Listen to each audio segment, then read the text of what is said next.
In this video, I'd like to introduce you to the study of fables and of Aesop's fables, which we study as a philosophy course in the Classical Liberal Arts Academy.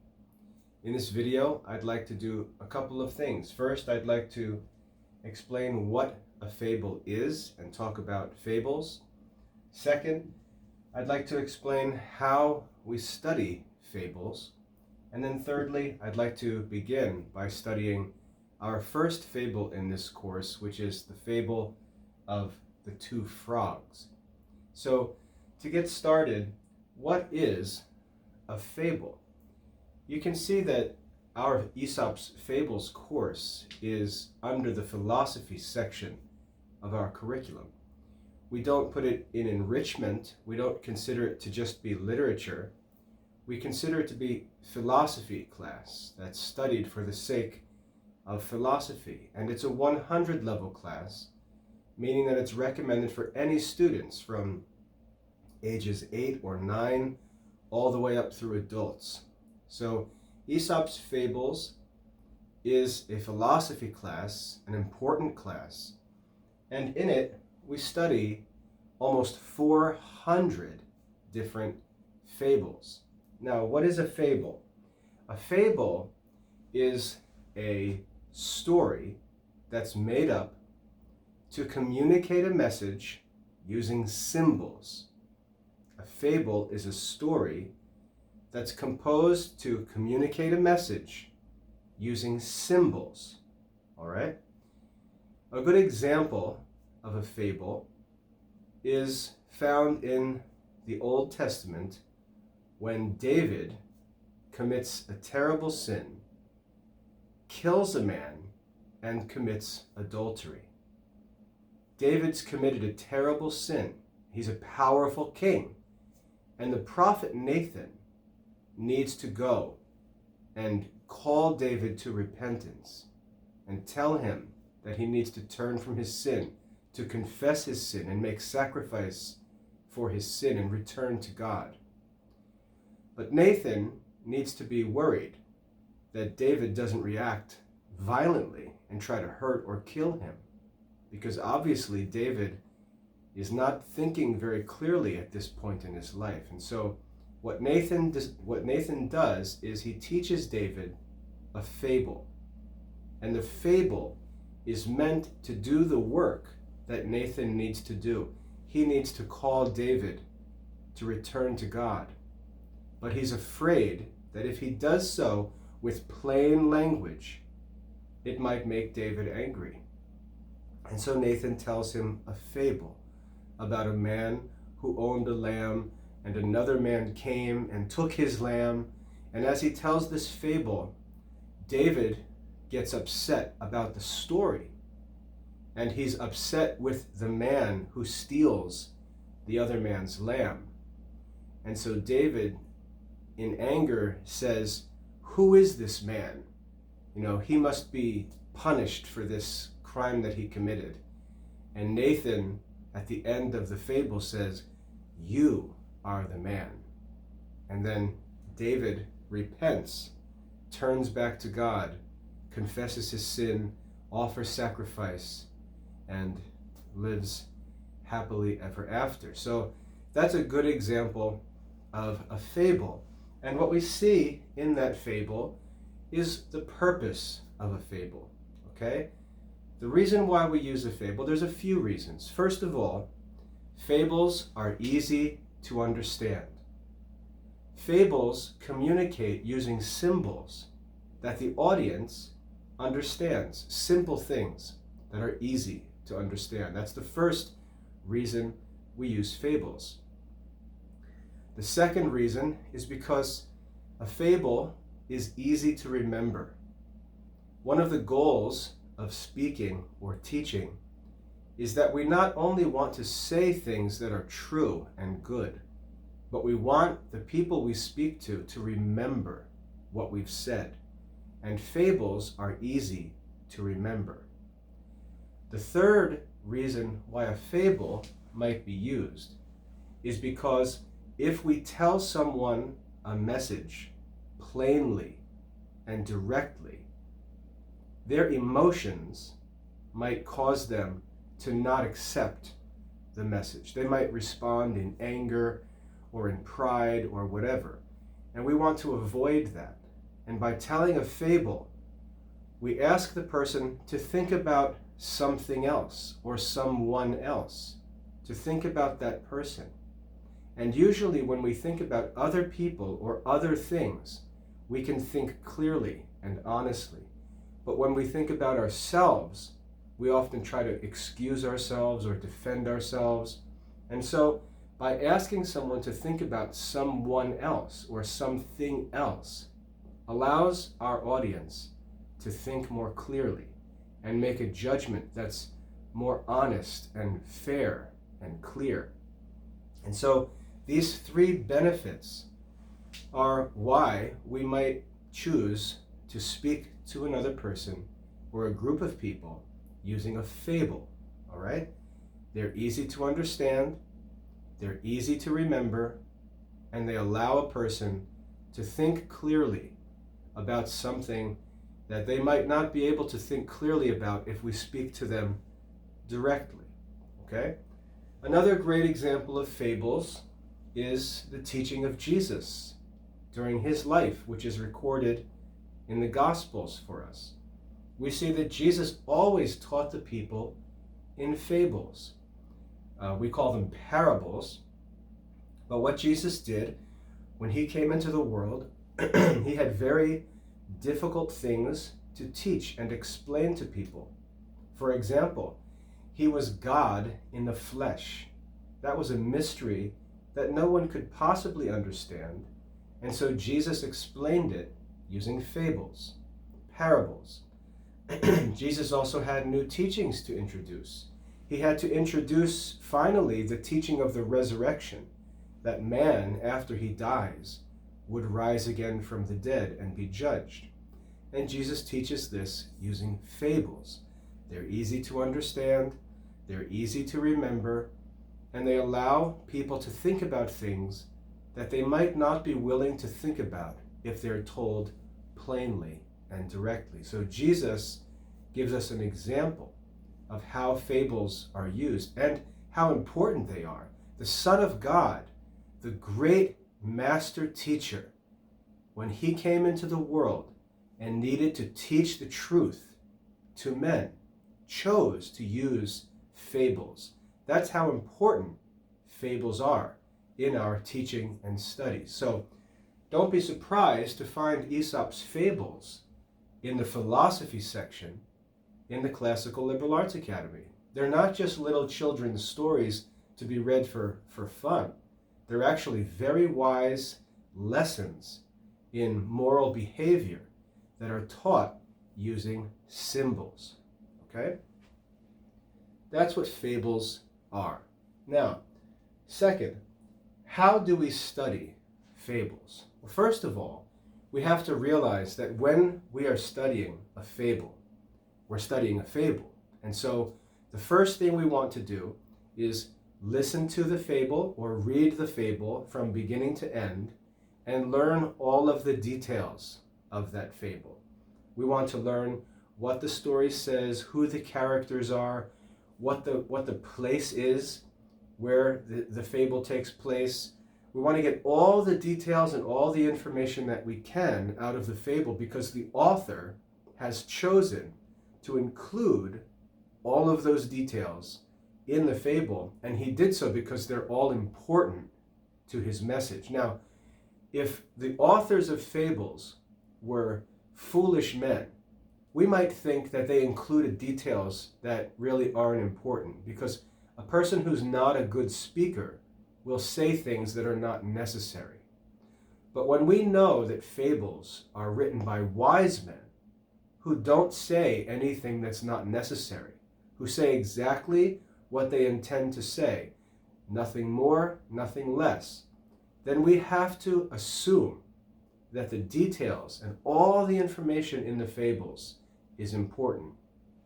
Okay, so the first thing when we study fables, we pay attention to all the details. We just read through the fable, study all the details, and make sure we know everything that the author has said in the fable. The second thing we do after we've read the fable is we ask ourselves, what moral lesson is found in this fable? There may be a very clear moral lesson. Sometimes there may be many moral lessons. But when we read the fable, after we've learned all the details, we need to meditate on the fable and ask, what moral lessons are being taught through this fable? Now, sometimes a fable may have one moral lesson that everyone knows, and the fable may be famous for teaching a certain moral lesson. But sometimes, by meditation, we can find many different moral lessons in a fable. For example, we can meditate on different characters and what they say and what they do, and see in the different characters different moral lessons. For example, there could be a good character and a bad character, and we can think about the fable from the perspective of the good character and learn a certain moral lesson. But then we can also think about the fable through the eyes of the bad character and learn a different moral lesson. So just because there is a single clear moral lesson in a fable, it doesn't mean that's the only lesson. If we continue to meditate on the fables, we can find many different moral lessons. And we have to remember that these fables were written by a very wise man. Aesop was a wise man. So we should expect that the ideas in these fables may be simple enough that a child can study the fable and learn something from it, but also that an old wise man may continue to meditate on these fables and continue to think and learn more and more as he meditates. Okay, so the first thing we do is we study the fable to learn all of the details. The second thing we do is we meditate on the moral lessons found in the fable. The third thing we do to help us with that, and in your lessons in our Aesop's Fables course, when you get to the comprehension questions, I provide you with questions that will help you to study the fable as you should. And one of the questions I ask is, why do you think Aesop chose the characters that he did? In our first fable, for example, Aesop chose to tell a story of two frogs. And I'd like you to answer the question, or meditate on the question, why did Aesop choose frogs to tell this story? Okay? To go back to the example that I used before, why did the prophet Nathan use a man who owned one lamb to teach his fable? Why a man with one lamb? Why did Nathan choose to use those characters to tell this fable?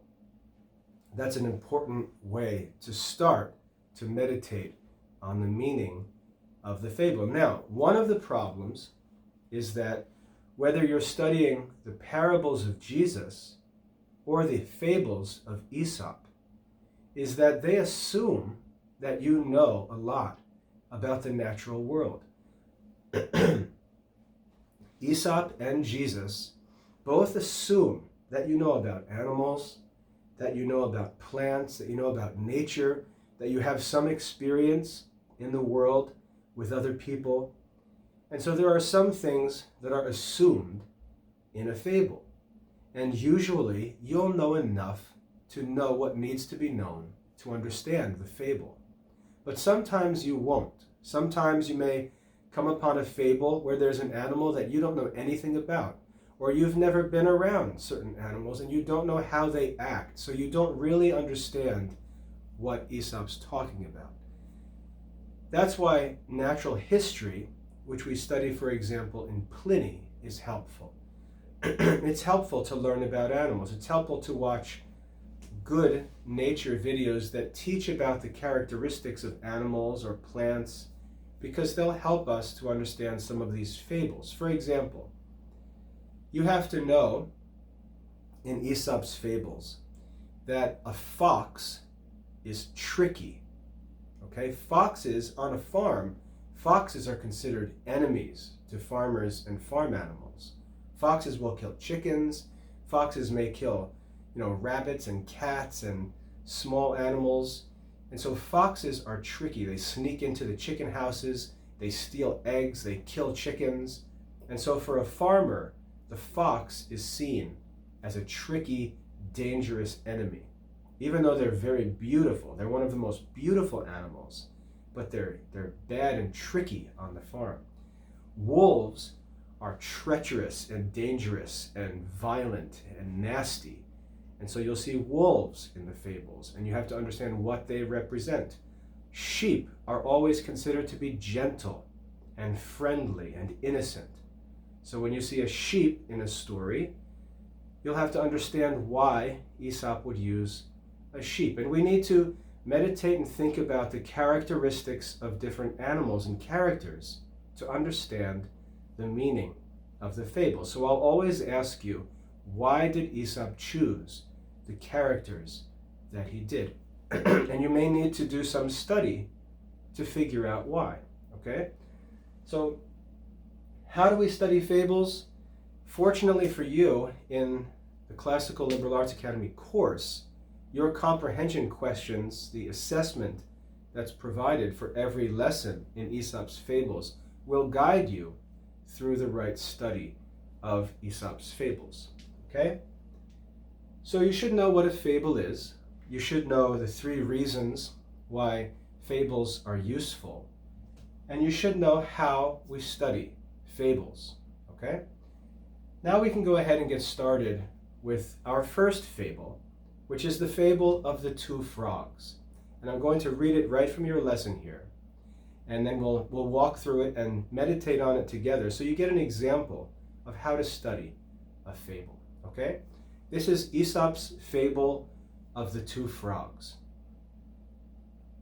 One hot summer, the lake in which 2 frogs lived was completely dried up, and they were obliged to set off in search of water elsewhere.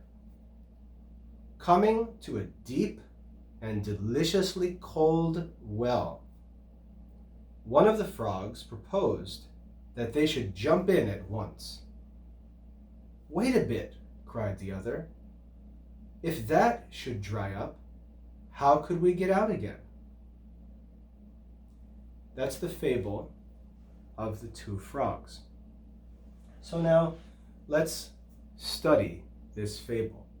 Remember, the first thing I said was that we want to make sure we get all the details as we read, because every detail is important in a fable. These are written by wise men who are not going to put any information in that's not necessary. So let's look at all the details. First of all, when did the fable or the story take place? It says one hot summer. All right, so we want to think about a hot summer. And imagine that you're a frog in a hot summer. Frogs like cool, wet, dark places. They don't like the hot summer. So one hot summer, the lake in which 2 frogs lived completely dried up. So all of the water that the frogs were used to having available to them, and all the things related to the water, all dried up and dead. So all of the lily pads on the lake would be dead and dried up. All of the fish and the animals and the bugs that would be around or in the water would all have to leave because everything was dried up. And so the frogs would be left there. 2 frogs would be left with their entire lake home all dried up. And so they're forced, as it says, they were obliged, that means it was necessary, they were obliged to set off to leave their normal home and find water somewhere else. Now the lake is the natural place for water. That's where the frogs live. That's where the plants live that they live on and use in their lives. That's where all of the bugs and other animals live. They're a part of the frog's everyday, normal, natural life. So the frogs have to leave in the middle of a hot summer. They have to leave the lake and go try to find water someplace else. They have to escape the danger that they face and go find safety someplace else. So as they go, realize they're traveling. It's a hot, dry summer. They're in danger. They have to be concerned that they may not find anything. And so all of a sudden they come upon a deep and delicious, cool well. And just imagine that. It's deep, so it's not going to dry up. It's delicious to them. It's cool and dark and full of water. They finally found the solution. They're safe now. And so the one frog says, "Let's go. We found it. Let's jump in." And the other frog says, "Wait a minute. What will we do if this well dries up like the lake did? The lake dried up, but at least we could walk away from the lake. If this well dries up, we'll never get out." And that's the end of the fable. So, we should know all the details of the fable, when the fable takes place, who the characters are, all the details of what's said, and notice the descriptive words, the adjectives that Aesop uses. Hot summer, deep and deliciously cool well. The first frog proposes that they should jump in at once. Okay, so we see these descriptive terms. They're all very important. Okay, not only should we jump in, he says, let's jump in at once. And that's an important part of the fable. Okay, so all those details we need to pay attention to, and then we need to meditate on what the moral lesson of this fable might be. And as I said, there may be a number of different moral lessons in the fable. Well, let's go ahead and think about some. First of all, we can use the question to help us. Why would Aesop choose frogs? Okay? And again, you may not know much about frogs. Maybe where you live, you don't see frogs and you don't know much about how they live. On the farm, we have frogs and toads all over the place, and we see them all the time. So I'll give you an example. If I go out to the garden and I want to till the garden, I have a powerful machine that digs up the soil, and I push it along by hand. And what will happen is there will be a path in the garden that's full of weeds and overgrown. And as I go into the weeds with the tiller, sometimes a frog or a toad will hop out at the last minute and get out of the way of the tiller before it gets injured. But what happens is when I go with the tiller, now obviously if I'm tilling the garden, I start on one side and I move to the other side. So the area behind me has already been tilled.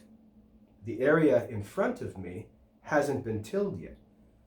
When I walk through with a tiller, the toads or frogs will jump out of the way to save themselves at the last minute, but they won't think about whether I am going to till that next or whether I've already tilled the area into which they jumped. All they think about is immediately getting out of the way of the tiller. Okay? So sometimes a toad might get out of the way when I do one row, and then when I do another row, he's not so lucky and he doesn't get out of the way.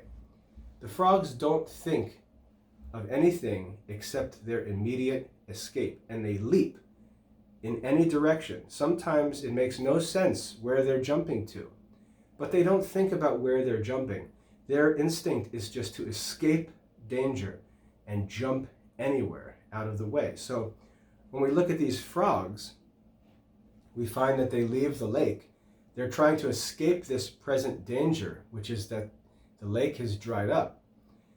But we see the first frog, he says, let's jump in at once. He's a typical frog. He just sees a danger, tries to escape it, and is ready to leap into something that he considers safe. Leap right into it. Okay?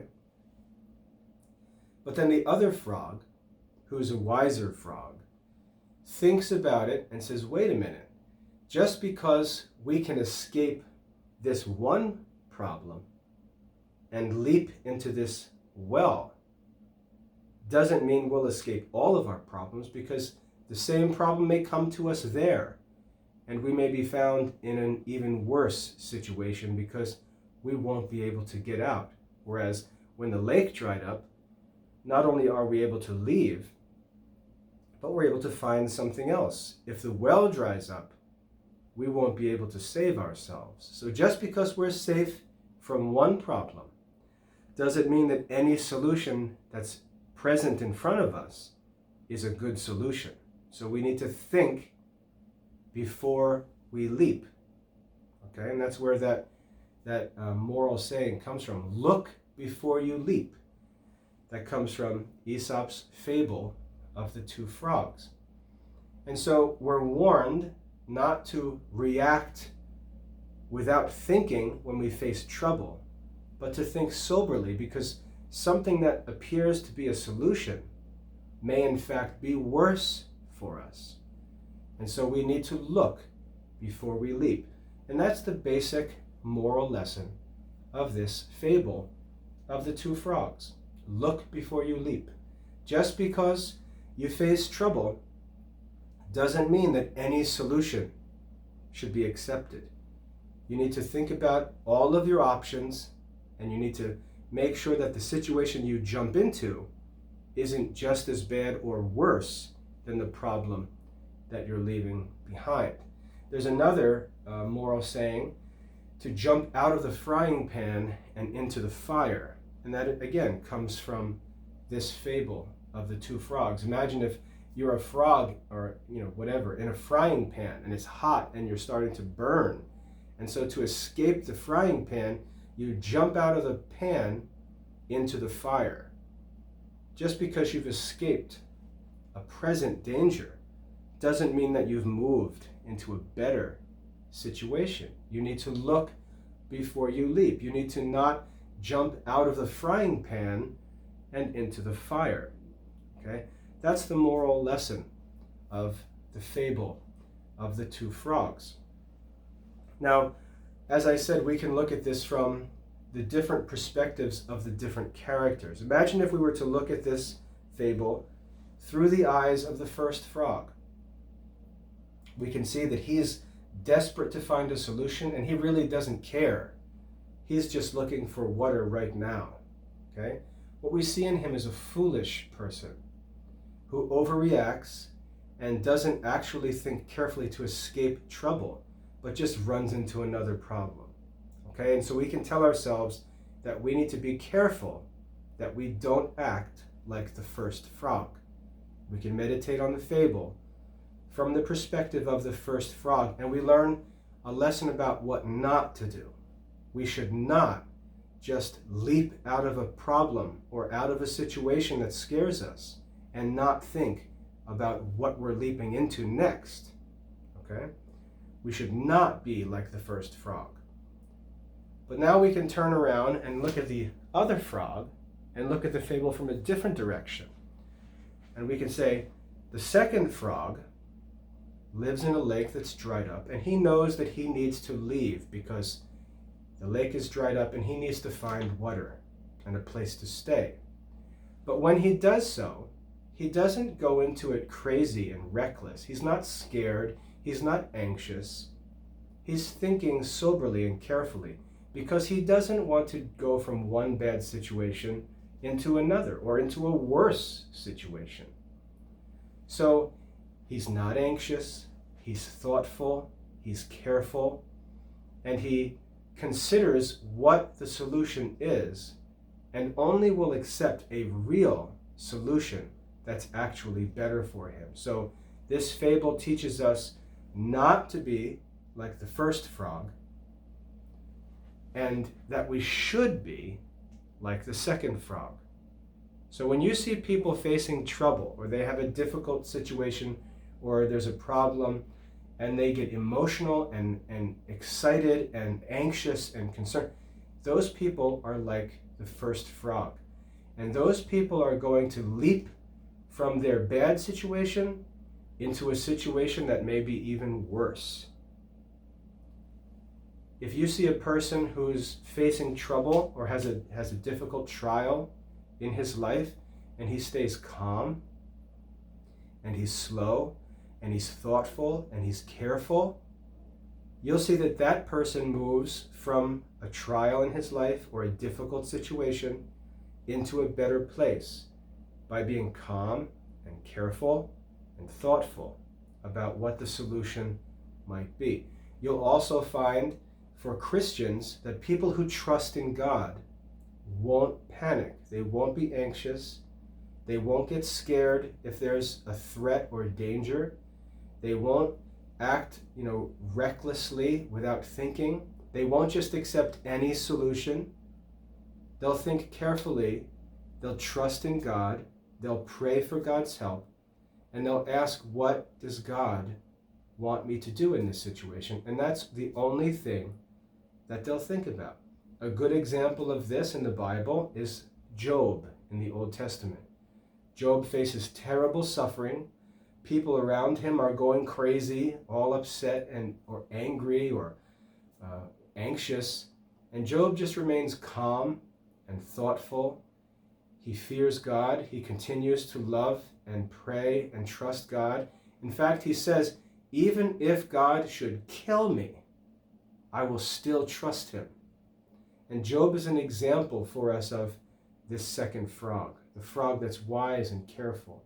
Whereas the other people in Job's life are like the first frog. And we see that all through the Bible and all through our lives. Okay, sometimes we will act like the second frog and be thoughtful and careful and make a good decision. But other times we'll act like the first frog and get anxious and worried and scared and upset and make foolish decisions. So Aesop's fable teaches us and gives us a good, clear image to remember that we should not jump from one problem into something that might be worse, but that we should be careful. And even though we face trouble, we should make sure that we look for a true solution and not just run into greater trouble. Okay, so that's the fable of the two frogs. I hope that's a helpful introduction to fables in general as we study, as I said, over almost 400 fables in Aesop. I hope this is a good introduction to help you get started. I also hope that it's helpful for you to read the Gospels and read the parables of Jesus and understand better why he's teaching in parables and what those parables are for. And as you get started with your first lesson in this course on Aesop's fables, I hope that this helps you to study the fable, complete the lesson assessment, and keep moving on to the next fables. As I said, there's 400 fables, and this is a very enjoyable class, but it takes some effort to study the fables carefully and to meditate on all the details of those fables. If you do that, this course, as simple and enjoyable as it may seem, will provide you with a lifetime of wisdom and examples and stories that you can use not only to make good decisions in your own life, but also to teach and help people around you. When you see someone making a mistake or you see someone needs some advice, instead of arguing with them or just telling them plainly what they should do, which might make them upset, you can use one of Aesop's fables. If you're writing an essay one day and you need an illustration or an example, a great place to go for those examples and illustrations is back to Aesop's fables. So I'd like to see you study all of the fables of Aesop. Every single lesson has the same set of questions for assessment. So once you get the hang of these assessments and these questions, you'll start to be able to move through the fables more quickly and more easily. But remember, what's most important is that you meditate and not just focus on one clear moral lesson, but also see that there are other lessons possible if we look at the story through the eyes of different characters. We can take out of it a number of different moral lessons. And that's when the fables become even more useful for us. All right, so I hope that's a helpful introduction to Aesop's fables. I've given you a good idea of what you should do to complete the first fable. Now it's your turn to go study the lesson for mastery and complete the lesson assessment. When you finish that assessment, you'll submit it to us. I'll review it and grade it for you. And if everything looks good, we'll move on to the next fable, and I'll provide another video to help you there. If there are some things that you haven't got figured out yet, I'll give you a 1 or a 2 and add some comments to help you. But we'll focus on the first assessment before you try to run into future fables. We'll make sure you really do well on this first fable as you get started. And then once you get the hang of studying the fables and completing the assessments, you'll be able to enjoy this course for a long time. All right, I hope this first lesson is helpful. Now it's time for you to go get to work. God bless your studies.